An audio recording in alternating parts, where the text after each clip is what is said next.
శారదా చంద్రమౌళీసం రత్నగర్భగణేశ్వరం శంకరంచ ఋష్యశృంగేశం తుంగాం లోకగురూన్ భజే. ఉభయ జగద్గురువుల యొక్క పాదపద్మాలకి నమస్కారం చేసుకుంటూ, అలాగే నాకు జ్యోతిష విద్యను నేర్పిన గురువర్యులు జ్యోతిష బ్రహ్మ కీర్తిశేషులు శ్రీ ఈరంకి సూర్యనారాయణమూర్తి గారు, సూర్యశ్రీ దైవజ్ఞి గారి యొక్క పాదపద్మాలకి నమస్కారం చేసుకుంటూ, ఓం శ్రీ మహాగణాధిపతి నమః, శ్రీ గురుభ్యో నమః, హరి ఓం. వీక్షకులందరికీ నమస్కారం. ఆగస్ట్ మాసమందు ఏ విధమైనటువంటి గ్రహస్థితి ఉండబోతూ ఉన్నది, అలాగే ఆగస్టు నెలలో ఉండేటువంటి కుజగ్రహ మార్పు లేదా శనేశ్వరుని యొక్క వక్రగతి ఫలితము లేదా రవిగ్రహ మార్పు ఇత్యాది ఫలితాలు ద్వాదశ రాశుల మీద ఏ విధమైనటువంటి ప్రభావాన్ని చూపించబోతూ ఉన్నాయి, లేదా ఆ నెల రోజుల పాటు ఏ విధమైనటువంటి గ్రహస్థితి వల్ల ద్వాదశ రాశుల వారు ప్రభావాన్ని పొందబోతూ ఉన్నారు అనేటువంటి విషయాన్ని చాలా క్లుప్తంగా ఈ వీడియో ద్వారా తెలుసుకునేటువంటి ప్రయత్నం చేద్దాం. ముఖ్యంగా ఈ శాస్త్ర సంబంధమైనటువంటి విషయాన్ని అతి పురాణ గ్రంథమైనటువంటి గోచార దర్శిని వంటి ఉత్కృష్టమైనటువంటి గ్రంథం ఆధారంగా పూర్తి శాస్త్ర ప్రమాణాలతోటి ఈ విషయాలన్నింటినీ కూడా చెప్పడం జరుగుతూ ఉన్నది. ముఖ్యంగా ఈ ఆగస్టు మాసంలో ఉండేటువంటి గ్రహస్థితిని గనక గమనిస్తే, ఆగస్టు 2వ తారీఖున ఉత్తరా నక్షత్రం 2వ పాదంలోకి శుక్రుని యొక్క సంచారము జరుగుతూ ఉన్నది. అనగా శుక్రుడు తన యొక్క నీచక్షేత్రమైనటువంటి కన్యలోకి ప్రవేశం చేస్తారు ఆగస్టు 2వ తారీఖు నుండి. తదుపరి మాసం అంతా కూడా ఆయన అక్కడే సంచారం చేస్తారు. అలాగే 3వ తారీఖున మృగశిర నక్షత్రం 3వ పాదంలోకి కుజుని యొక్క సంచారం జరుగుతుంది. అనగా మిథున రాశిలోకి కుజుని యొక్క సంక్రమణం జరిగి ఆ నెలంతా కూడా కుజుడు అదే రకంగా ఆయన సంక్రమణం చేస్తూ ఉంటారు. అలాగే 18వ తారీఖున సూర్యుని యొక్క మార్పు, ఇప్పటి వరకు కర్కాటక రాశిలోకి ఆయన యొక్క సంచారం సాగింది. 18వ తారీఖున కర్కాటక సంక్రమణాన్ని వదిలిపెట్టి ఆయన సింహరాశిలోకి ఆయన యొక్క సంక్రమణాన్ని ప్రారంభం చేస్తారు. అంటే 18వ తారీఖు నుండి మాసం చివరి వరకు కూడా రవి యొక్క గమనము అనేటువంటిది సింహరాశిలోనే ఉంటుంది. ఆ తదుపరి మాసం చివరిలో 23వ తారీఖున మఖా నక్షత్రం 1వ పాదంలోకి బుధుని యొక్క సంచారం జరుగుతుంది. అంటే ఈ మాసంలో చాలా రోజుల పాటు కర్కాటక రాశి అందే సంక్రమణం చేసినటువంటి బుధ గ్రహము నెలాఖరులో 23వ తారీఖున సింహంలోకి మారతారు. అయితే ఈ మాసంలో గురుడి యొక్క స్థితిగతులన్నీ కూడా కర్కాటక రాశిలోనే ఆయన యొక్క సంక్రమణం సాగుతూ ఉన్నది కాబట్టి ఫలితాలన్నీ కూడా అక్కడి నుండి తీసుకుంటాం. అలాగే శనేశ్వరుని యొక్క స్థితి వక్రగతిలో ఉన్నది. ఆయన మీనరాశి యందు వక్రించి సంచారం చేస్తూ ఉన్నారు. ఆ ఫలితాలను దృష్టిలో పెట్టుకోవాలి. కుంభరాశి యందు రాహు ఉన్నారు. అలాగే సింహమందు కేతుగ్రహం ఉన్నటువంటి పరిస్థితుల్లో ద్వాదశ రాశులపైన ఈ గ్రహస్థితి ఆగస్టు మాసమందు ఏ విధంగా ప్రభావాన్ని చూపించబోతూ ఉన్నది. మరీ ముఖ్యమైనటువంటి విషయం, ఆగస్టు మాసంలో మనకి అనగా భారతదేశానికి ప్రత్యేకించి కనబడేటువంటి గ్రహణములు కానీ లేదా మరి ఏ ఇతరమైనటువంటి దుర్నిమిత్తములు కూడా కనబడడం లేదు. కావున ఎటువంటి గ్రహణ నియమాలు కూడా మనం పాటించవలసినటువంటి అవసరం లేదు. ఈ విషయాలను కూడా మనం దృష్టిలో పెట్టుకోవాలి.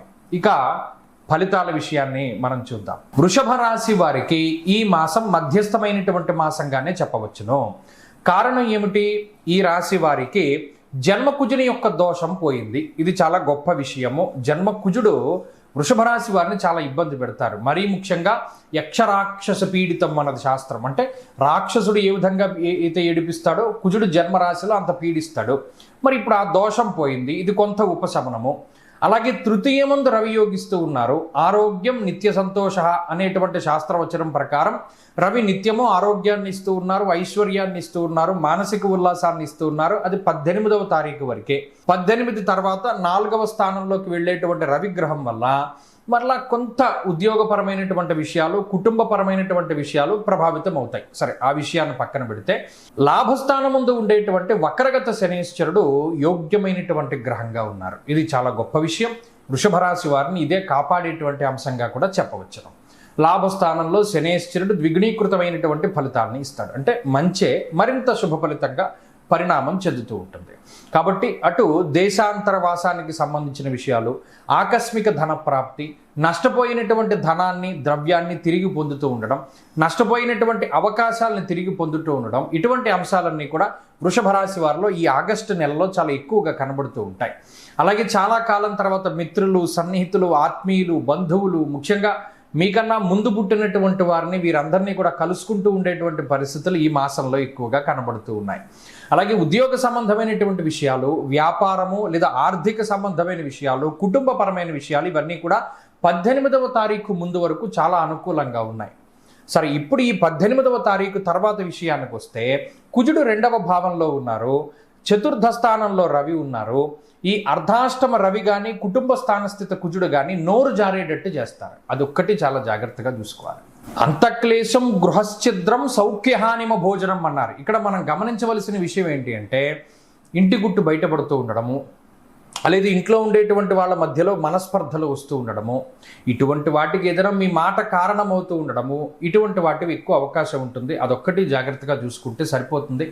కాబట్టి 18వ తారీఖు దాటిన తర్వాత కొంత నోరుని అదుపులో పెట్టుకుని మాట్లాడుతూ ఉండడం, అంటే ఇది తప్పుగా కాదు సుమా, మనం మాట్లాడేది చాలా తక్కువగా మాట్లాడుతూ ఉండడం, చెప్పుడు మాటలు వినకుండా, ఎవరైనా చెప్పిన విషయాలను చూడకుండా నమ్మి మాట్లాడుతూ ఉండేటువంటి పరిస్థితులను చేయకూడదు. ఇలా ఉంటే ఈ 18 తర్వాత ఉండే పరిస్థితులు కూడా బాగుంటాయి.